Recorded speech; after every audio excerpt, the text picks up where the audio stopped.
Self-care has become the go-to solution for, well, everything. Feeling overwhelmed, time for self-care. Burnt out, self-care o'clock.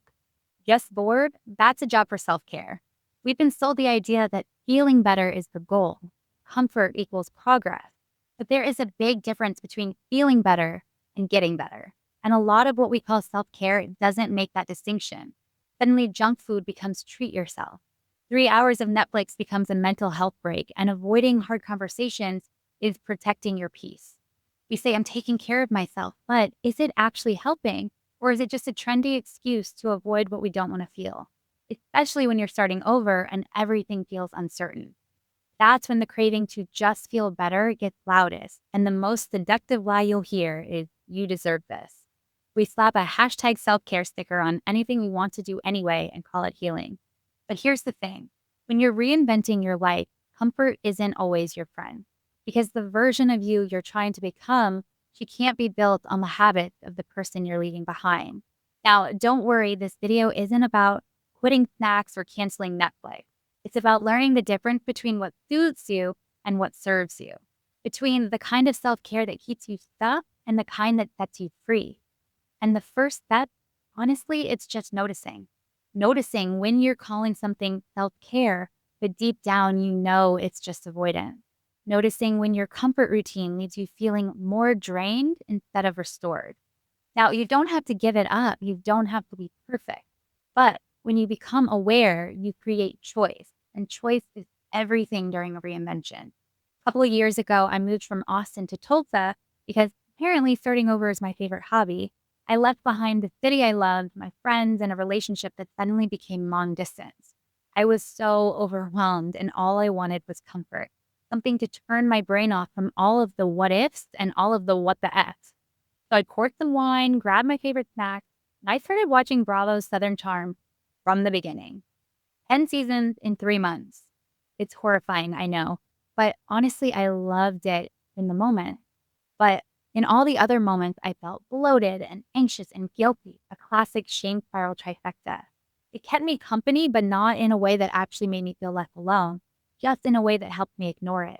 Even when I knew it wasn't helping, I still craved more of it. And that's the trap. But what I've realized since then is this. The choices we make in the name of self-care, they start to build momentum. And momentum can go either way. Sometimes it's a downward spiral where comfort turns into avoidance, and before you know it, you feel even more trapped. But other times, it's an upward spiral. One good decision leads to another, and you start to feel stronger. Now, for me, the shift came slowly. I ended the relationship. I started picking water instead of wine. I opened my laptop instead of the fridge. I took a walk instead of watching another episode. I made plans instead of excuses. And again, it wasn't about being perfect. It was just about building enough momentum to choose the next good thing. And little by little, with each decision, the spiral turned upward. So, what is real self-care, especially when you're reinventing your life? Probably not what you see on Instagram. It's not a $60 candle or a spa weekend you can't afford. Real self-care is usually more quiet, boring even. It's the kind of care that doesn't always feel like a treat. It feels like a choice to tend to the version of you you're becoming, not to the one who's scared. And sometimes that looks like going to bed early when you'd rather scroll, or cooking something instead of ordering out just to remind yourself that you still can. It might mean drinking water before coffee or going outside even just for 5 minutes. It could be calling someone back or not calling someone back. And sometimes it's just pausing long enough to ask yourself, is this actually helping me or just helping me escape? Now, I'm not saying you can't have the snack or the binge watch night. I still have them too.